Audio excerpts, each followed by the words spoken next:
Gaurkoan udaleko euskera zerbitzuaren atari berritua aurkeztera gatoz, euskeraz.net eta horrexegatik dauzkat nirekin, batetik Edurne Otamendi, euskera zerbitzuko burua, eta beste alde batetik eragin enpresako Inigo Martinez, egun hon ere. Atari honen helburua da erreferentziazko gune bat izatea Donostiarrentzat, gure hirian euskeraz eskaintzen diren ekitaldi, jarduera eta zerbitzuen berri edukitzeko. Batetik, administrazioa, eragileak eta herri mugimenduek antolatutakoena eta beste alde batetik ere euskera zerbitzuak berak eskaintzen dituenak eta baita bere zerbitzuen eskaintza jasoko du.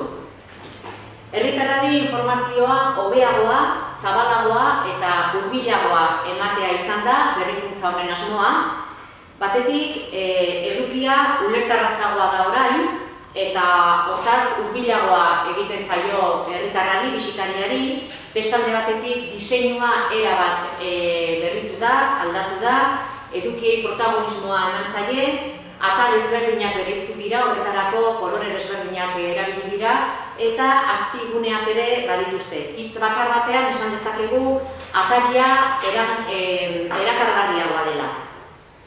Zehaztu nahi nuke ere, euskeraz.net atariarekin batera, merkatari.net ataria ere berritu egin dela, izan ere orain arte bi atari desberdin ziren, eta oraingo berrikuntza honetan merkatari.net txertatu dugu euskeraz.neten barruan.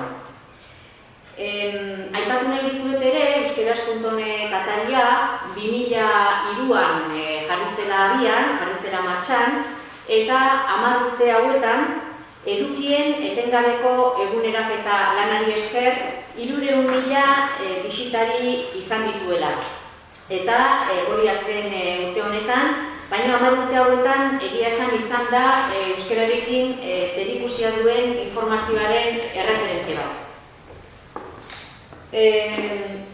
Erabaki izan berrikuntza hau, atariko berrikuntza hau egitea, internet bera ere aurrera doalako, aldaketak handiak dira, eta lehen esan bezala herritarrari erakargarriagoa egiteko iaz hartu zen ataria berritzearen erabakia.